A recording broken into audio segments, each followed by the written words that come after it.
2013, and we're at the home of the Sorkins at 2354 Kenilworth. And Gail Jaffe and Ron Van Amers are on the camera, and I'm Cheryl Revkin doing the interview. So could you please introduce yourselves? Do you want to start and tell us your name, your birth date, and where you were originally from? Okay, my name is Nina Sorkin, and I have lived on Kenilworth for 46 years. I was originally from the San Fernando Valley. I grew up in the San Fernando Valley, and when I got married, I moved over here where Al had been living. Okay, now? So my name is Al Sorkin. Of course, I'm the wife of Nina Sorkin. The husband. Just to make sure. I mean, the husband. She's my wife. And I'm originally from Milwaukee, Wisconsin, so I'm a Midwesterner. Came to Los Angeles in 1956, and I've lived in several different places in Los Angeles. In approximately 1964, 65, I moved to the Silver Lake area. I lived on Hyperion, just north of Rowena. Then after we got married, we moved to Kenilworth, about 3 blocks north of where we live right now. And so after about a number of years of marriage, we purchased this house at 2354 Kenilworth, and we've lived then on Kenilworth for some 45 years. 46 years. 46 years. You lived here 44 years, you lived here 46 No, the other way around. I lived longer than, I see. Yeah. As far as Kenilworth is concerned. But I've lived in the area a little longer than she has. I see, okay. And could you give us your birth date, if you don't My mind? birthday is November 17th, 1936. 1936. So I'm now 76 years old, maybe Wow. 77, something like that. And my birthday is January 12th, 1944. Oh, 44, I see. So you were born just after the Depression, I guess. No, I was actually born within the Depression. The 1936. 1936 was certainly within the You Depression. considered that? Yeah. Uh-huh. And could you tell us a little bit of what your family life was like in the Midwest, and why you then came out here to California? Well, my family life was okay. We were not a wealthy family or anything like that. My father was a shoemaker. My mother was a live-at-home mom at that time. She later got a job after my father passed away in 1952, I think he passed away. And I went to grade school and high school in Milwaukee, and to University of Wisconsin, Milwaukee for several years. We moved to Los Angeles in 1956 because I wanted to have my mother near my sister, who had moved here after she got married, so I would not have the burden of being a caregiver or anything like that. And so she lived closer to my sister's house in the east San Gabriel Valley, and I went to UCLA and was living on the west side of town at that time. I see. So it was just you and your sister? Just my sister and myself, right. And why did your sister move to LA? I think the story is she was married, and her husband was in the Army, and they were in Los Angeles for a short period of time. Then they went to Atlanta, Georgia, to some Army base there. And then after he was released from the Army, they decided that Los Angeles was a great place to live. So they moved back here.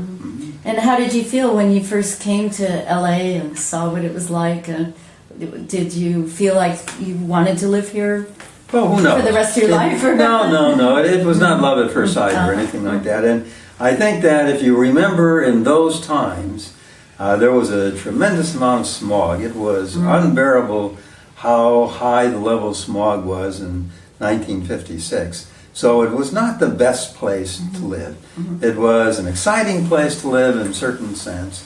But to me, Los Angeles was just Los Angeles, just another city. In fact, in I think 1959, I had a Romer's bug, that's Roamer, and decided to leave Los Angeles, and I sort of traveled around the world for a year and a half, and then came back. But while I was going to school at UCLA, I was also a cab driver, and that was my first sight of the Silver Lake area. And it is a story that I like to tell, that one day I got a cab fare for somebody who lived on Armstrong, and I didn't know how to get to Armstrong, but he directed me up Beverly Boulevard and up West Silver Lake Drive. And when I came on West Silver Lake Drive and came by the Silver Lake area, it was fantastic. I mean, that was love at first sight, and I was absolutely enamored with that area and with the picture of the Silver Lake area, of Silver Lake itself. And at that time, I had decided that one day I did want to live in this area. I see. So that was my first sight of Silver Lake and my first desire to move to this area. And what did you major in at UCLA? I majored in zoology and psychology. I see. And then ultimately, what was your profession? Well, then I got a master's degree at Cal State in sociology. Decided there was no way to go there. So then I became a psychologist, got a PhD at the Cambridge Graduate University of Psychology.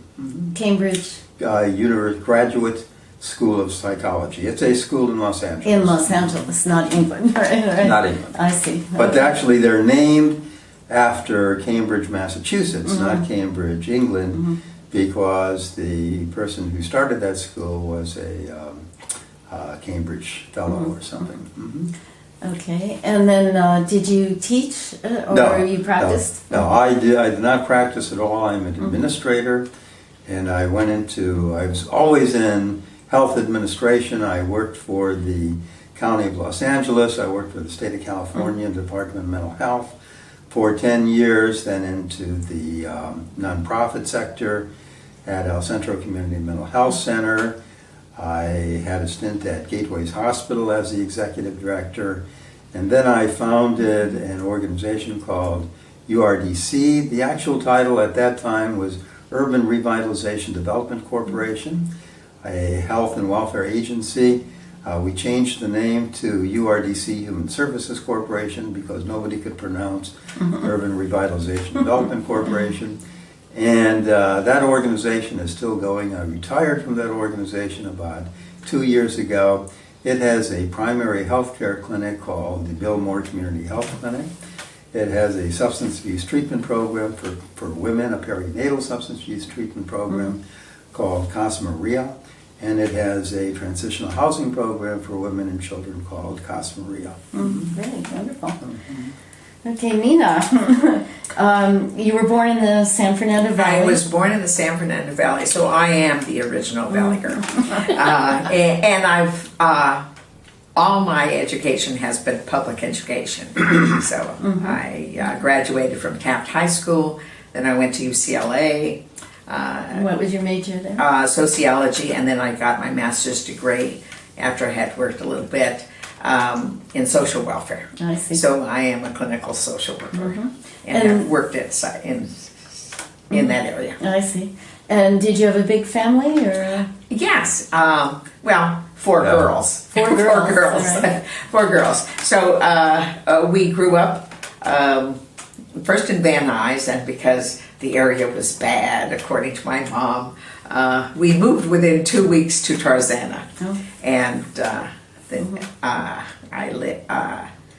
I grew up there. That's when it was very different, you know, like Jessup's farm was supposedly across the street from where we were, and there was no Ventura Freeway, so you could go down Ventura Boulevard and see all the Burma Shave commercials that were lining the street, sheep grazing in the hills, in the Woodland Hills, and things like that. So time really changed. When I lived in Van Nuys, the red car used to go down Van Nuys Boulevard. So that's a long time ago. Did your sisters go to college also? All 4 of us did go. Both my parents were born in Mexico, and I can distinctly remember my father lining us all up and saying, "None of you are getting married until you get a college education." So we didn't think anything doing except for what my dad I said. see. And did your sisters major in sociology as well? No, my oldest sister was an administrator at County General Hospital. My other sister, my second sister, was a school teacher, and my youngest sister is a registered nurse. Huh? So you all did kind of service-oriented work. Right. And that was, would you say, a value in your family? Too? Oh yes, yes. My mother was a teacher, so she Oh, really so thought it that's was wonderful. important to. I see. do And that. when you were growing up, did you ever venture into downtown LA or around this area at all? We would sometimes, and I can remember the Quonset huts on Riverside Drive right across the street from the fountain. You know, right after the war, that where veterans would live or where it was a military area. I can remember taking the bus to go to the public library downtown because that was basically the only big library, so there were no computers at that time, and we really didn't have an adequate library in the San Fernando Valley. So we'd go there. We'd cross from the valley to go into the West LA area down winding Sepulveda Boulevard because there was no 405 freeway. So there were a lot of fun things to do. But basically, the little enclave of the San Fernando Valley was where I lived. And it was very different when I got married and learned that there was another part that was just as equally exciting. Yeah, I'm just curious what you thought about the, like, if you and your sisters thought about coming downtown to the library, did you think it was dangerous to come here or it was exciting? Or I think it was exciting because you take the bus and then you get off, on Fifth Street. You get off close to the Biltmore and then just walk the block to go to the library. And it was a nice big library, So how did the two of you meet then? How did these two spheres come together? Well, my sister, as I mentioned, was an administrator. Both my sister and Al worked at County General Hospital, and that's how we met. Did she fix you up, or I guess so. Probably something like that. But we were both colleagues. Her sister and I were in the same department. We were doing the same thing, and we just met. And so we developed a relationship. Very interesting. She got married to another colleague in the same department also. It's a lot of love in that department, I guess. So, did you think much about having come from two different cultures and two different religions, and how that might affect your relationship, or did you have any worries about that, I guess? I don't think I had any worries. I think the one that had the major worry was my mother. But other than that, I think we all, I felt comfortable in terms of who I was, and I didn't see a problem. And what were the worries your mom had? Like, Because he was Jewish and that. Okay. Okay, and Al, any? There was no problem for me. I mean, I was completely liberal or libertarian, as Ron would like to be. So there was no issue in terms of religion. That's great. Yeah. So you were already living in Silver Lake then when you met? When the two of you met? I was I can't. No, I don't think I was living in Silver Lake. You were on Hyperion. No, I think that at that time I was living in East Los Angeles. And then I took another job. I left the hospital and started to work for the Public Social Services, the Department of Public Social Services. And it was on Santa Monica and Mariposa. It was the Mariposa office of DPSS. It was at that time when I started to work there that I moved to Hyperion. Although I can't remember, Cheryl, I don't remember because I also lived on Commonwealth. I lived on Commonwealth about 2 blocks north of Franklin. And I don't remember the sequence of events in terms of where I moved. I've lived many, many places. I've lived in West LA on Santa Monica Boulevard near Barrington. I've lived in East LA, in El Sereno. I've lived here, and I've lived in by the Baldwin Hills. And when I lived in the Baldwin Hills, we had an interesting situation. I can't remember what year that was. That was probably in 62, 63, when the reservoir in the Baldwin Hills broke. Oh. And I was actually in my car on Exposition or Rodeo Boulevard. I can't remember if it was called Exposition or Rodeo. And the water actually lifted the car up and rode the car back to the corner of La Brea and Rodeo. Oh my God, wow. So I was living in that area there, in the Baldwin Hills area. So I lived all over the city. And my favorite area is Silver Lake.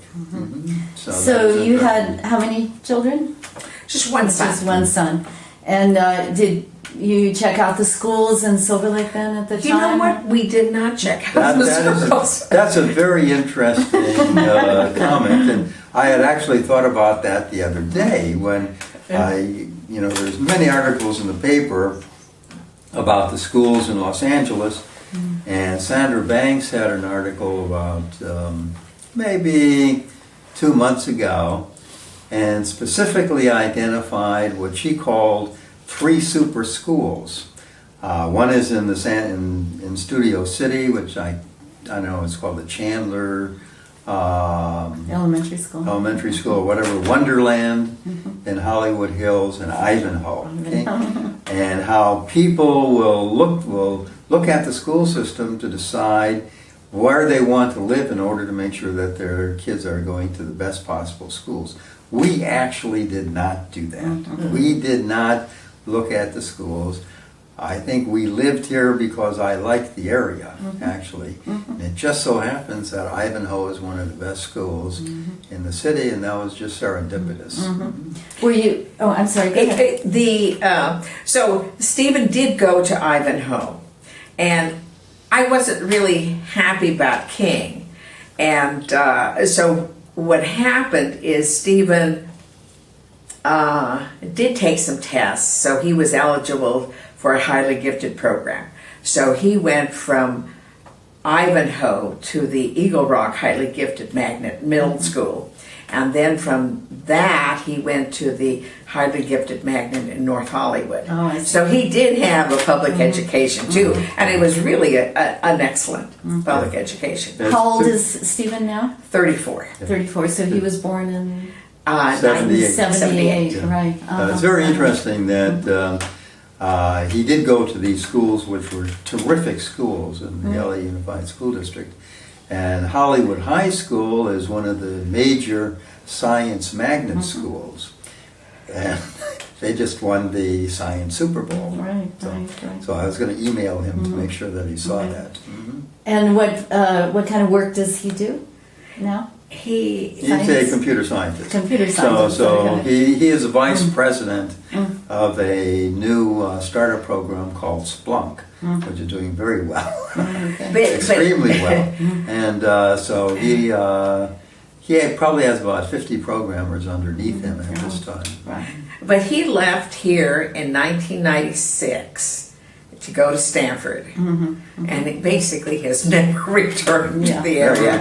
He lives in the Bay Area. Was he involved even growing up in any of like sports at the recreation center or any community kind of activity for kids when he was growing up?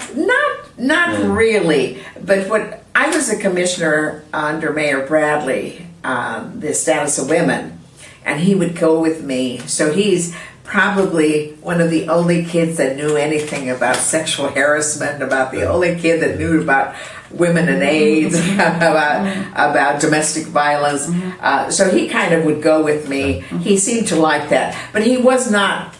He was involved. not athletic. He was not athletic at all, but he was, I would say, brainy, and everything was relative to what was happening in the world.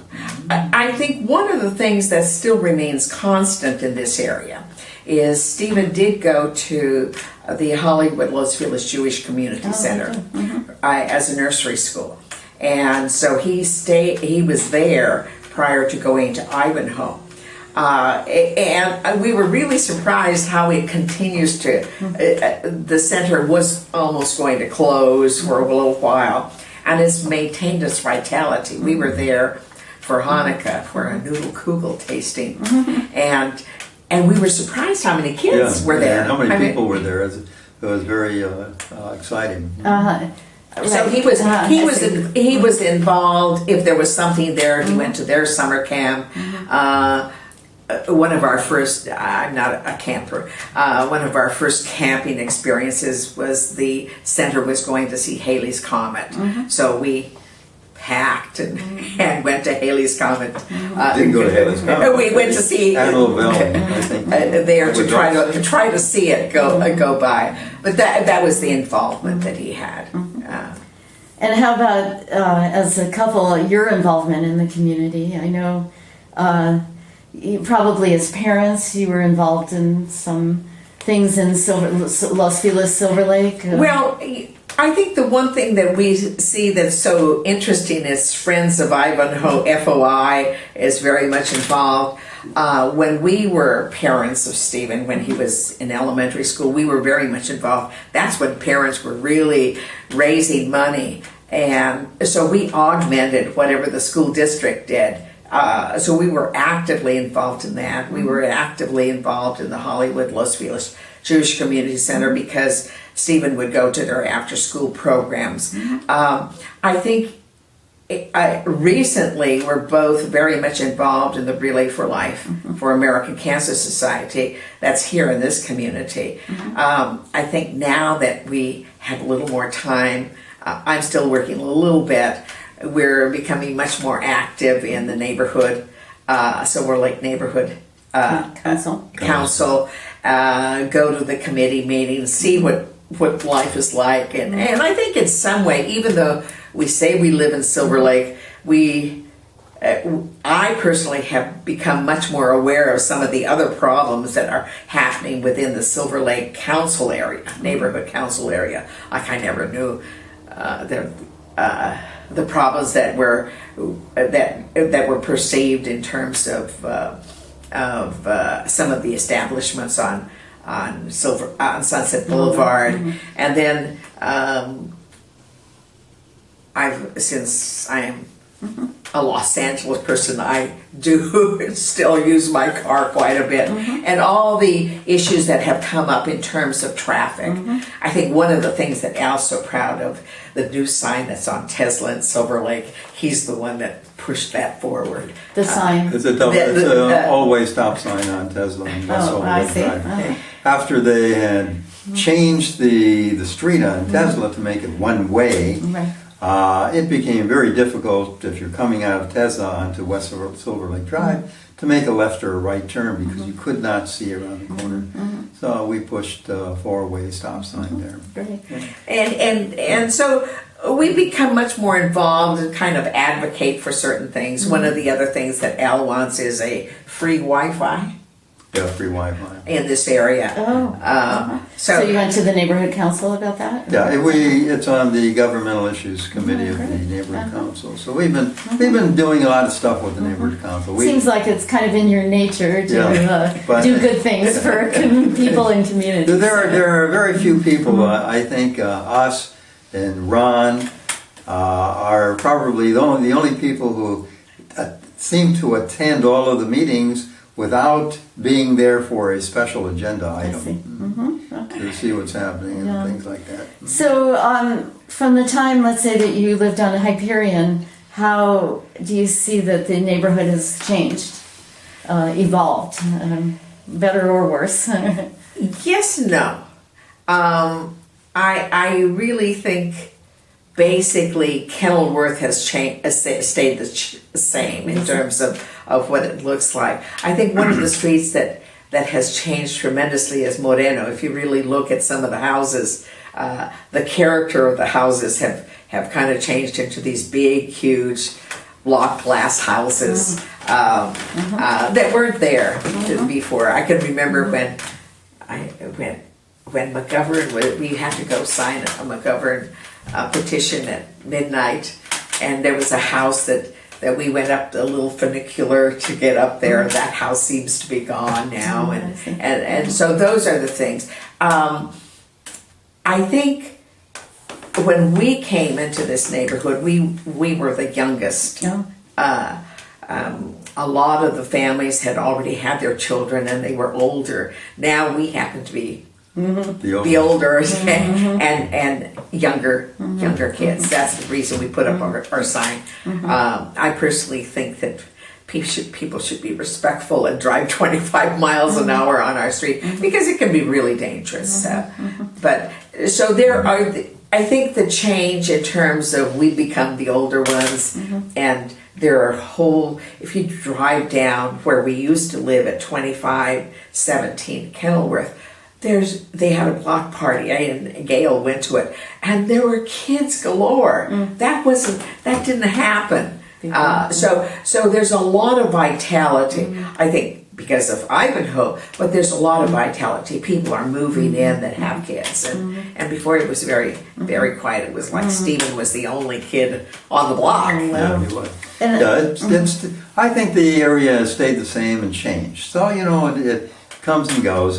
Some of the major changes are the walk around the lake, which I think is very good, and the meadows that's there, although I think the meadows needs to be improved. I think they need to put some benches in the meadows so people can sit in the meadows rather than just lay on the ground. But that's totally different. I mean, the walk around the lake, people used to walk around the lake, but it was a little more difficult, and they had to walk on the street and things like that, especially on West Silver Lake Drive. So that's changed. The houses on Kenilworth and around this area, Nina says that, it's changed in terms of Moreno, but in terms of Kenilworth, they stayed the same. The thing that's changed is the people, as she indicated. We used to be the youngest, now we're the oldest. There's some changes on Hyperion with the Hub Market leaving. That was a centerpiece of this area. Now the Hub Market is gone, and Trader Joe's has become the centerpiece. And the interesting thing there is the change of the people. So the Hub Market, was conservative, steady, older people, middle class. With a deli. Yeah, with a deli there and things like that, And now it's all yuppies and groupies. and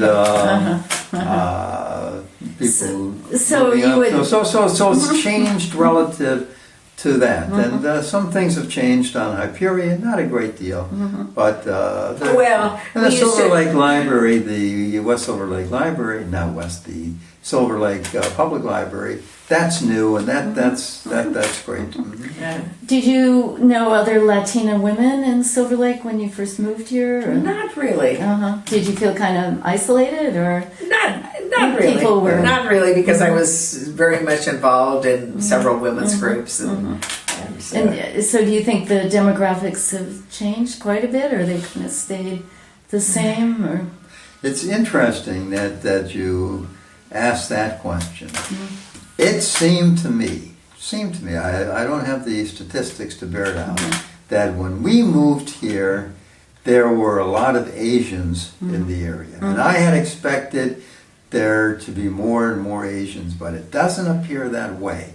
It seems that the area is becoming populated by more and more upper climbers, or not groupies, but maybe upper middle class. They're sort of like, you can't gentrify Silver Lake, because Silver Lake is already sort of upper class, but it's almost like a different, younger class of people coming in. I see. But other than that, I don't see the demographics changing. I don't see many African Americans in the area. There are some, but not many.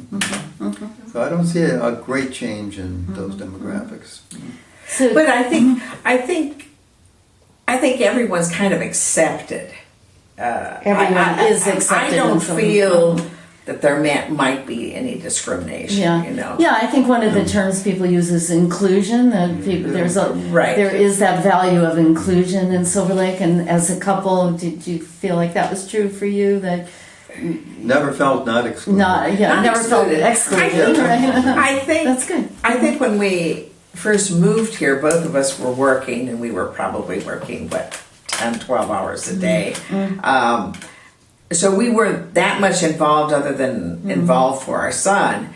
Now we're getting to know what's happening, you know, and know who our neighbors are, who's moved in, who's moved out, you know, and things like that. And it's good to know, you know, that some people have been here longer than me. We have like Mr. Ammon, who lives down the street, Ruth Klein, who lives right across the street from him. They've been there. The Knowles. The Knowles have been there. And those are three families that still live in the same houses. I guess we come next, right? Yeah, we probably know. We come next. I see. And that. So it's.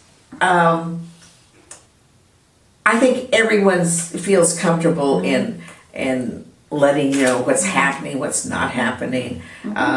So we will tell Pat we're going to go a couple days. Would you make sure? We stop the paper, but would you make sure that things are happening? So they're kind of older and younger and multiracial and kind of maybe middle class, upper middle class, though maybe more. And I think I don't really think there are any real large families. I think it's mainly say families that have 1 to 2 and possibly 3 kids, and that's well. When I grew up in a family with 4 girls, One change that we've noticed, and it's seen on the 2 houses on the side of us, people are extending their houses. That they're remodeling their houses. They're making them bigger and things like that. Okay. That does seem to. There's a lot of remodeling going on in the area, and Gail probably knows that more than anybody. Wasn't there a story earlier on about a neighbor who had a speakeasy or something? Oh, yeah. This house right next to us. Can you tell us that story? I think what had happened, this area was originally called the Moreno Highlands. And and this is just a little aside, Ivanhoe Elementary senior class did a whole study as to what had happened in this area. So they took the imprints on the streets and found out the history. But the house next to us used to be a speakeasy, and it had a little window. If you look in there, you'll see a little turret there, and right next to the garage, and people would open it up, and I guess if you were not the police, then they'd let you in, and so that's that. Were you living here then? Oh no, that was 1926. 1926. Okay. 1926. Right. But it's just a little sense of history. There are That was even before this house was built. This house was built in 1935, and it was built by a person who was a lumberman. Or he had a lumber yard or whatever. So he has very good wood and things like that.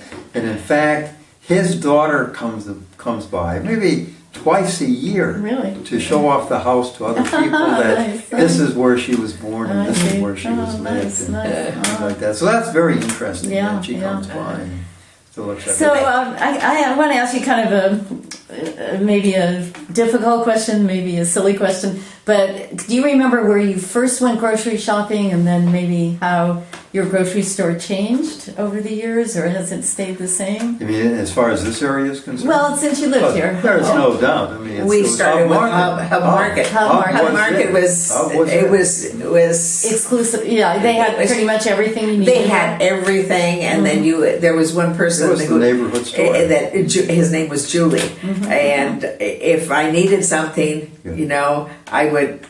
He would get it. You know, they had great produce. You know, great meat. They had a meat. Actually, someone cutting meat. You know, the produce was good, and then they had the deli, and the deli then left. And became Say Cheese. Jack Rosenthal. And now Glenn Harrell has bought it 10 years ago? Something like that. So it's really good in terms of. So you kind of stayed buying food in the same location. It is same location. I Although now we will go to Gelson's Gelson's? for some things, go to Trader Joe's for other things, go to See. Ralph's for Uh-huh. other things. but not But in the beginning, it was always the hub market. hub market. And then Gelson's used to be Mayfair. Right. Mayfair. So It went from the hub. You went from the hub to maybe Mayfair to Gelson's to say Cheese, Trader Joe's, like that. So you know what you want to buy, and it's the same way in terms of restaurants in the area. I was just going to ask, what about restaurants? Okay. It's one of our favorite places. One at a time here. One of our favorite places used to be Flying Leap. Oh, You know, and I really miss it. You know, it's been gone now, what, a year? yeah, you're. And it's not the same. It's just not the same. There was a warmth there. They knew who you were. They would come and talk with you. And I know people get older and leave. You know, and it was interesting because one of the waiters there is now the waiter at Caseros. There's a bartender Oh. At Casero. Caseros. So we went in. He said, "Oh, you found me." And I said, "Yes." So that. But Let me mention one thing relative to the Flying Leap. It's very interesting. I have a friend, or we have friends. He's a doctor, and he's sort of eclectic, and he likes food and things like that. So one day, he's Armenian, and he lives in La Cañada, Flintridge. And one day we took them to the Flying Leap. Okay? Yeah, I think we took him there because he likes liver, and they had liver there. So we tried on it, and he misses it. I mean, here he lives like in in La La Cañada, Cañada. Flintridge, and he keeps on saying how terrible it is that Flying Leap is going. Okay. And then right across the street from Flying, almost right down there was a Japanese restaurant, and it had the best sukiyaki, Yeah. you know, and so those are the things you miss is because I thought they were great, but then bigger, flashier places come around. Yeah. Well, times Where do you go change. now, or do you have a place? To eat? Do you go to Well, Casita? in this area, In we Silver have Lake, yeah. in Silver Lake, we have several places we go to religiously. I mean, No. we make sure that we hit these places at least once a week. Not each place once a week, but 1 week this week, one week that week. So our favorites are Palermo's and the Palace and Millie's And home. and Home and Dusty's and Great. now we've And got you to go look a to little bit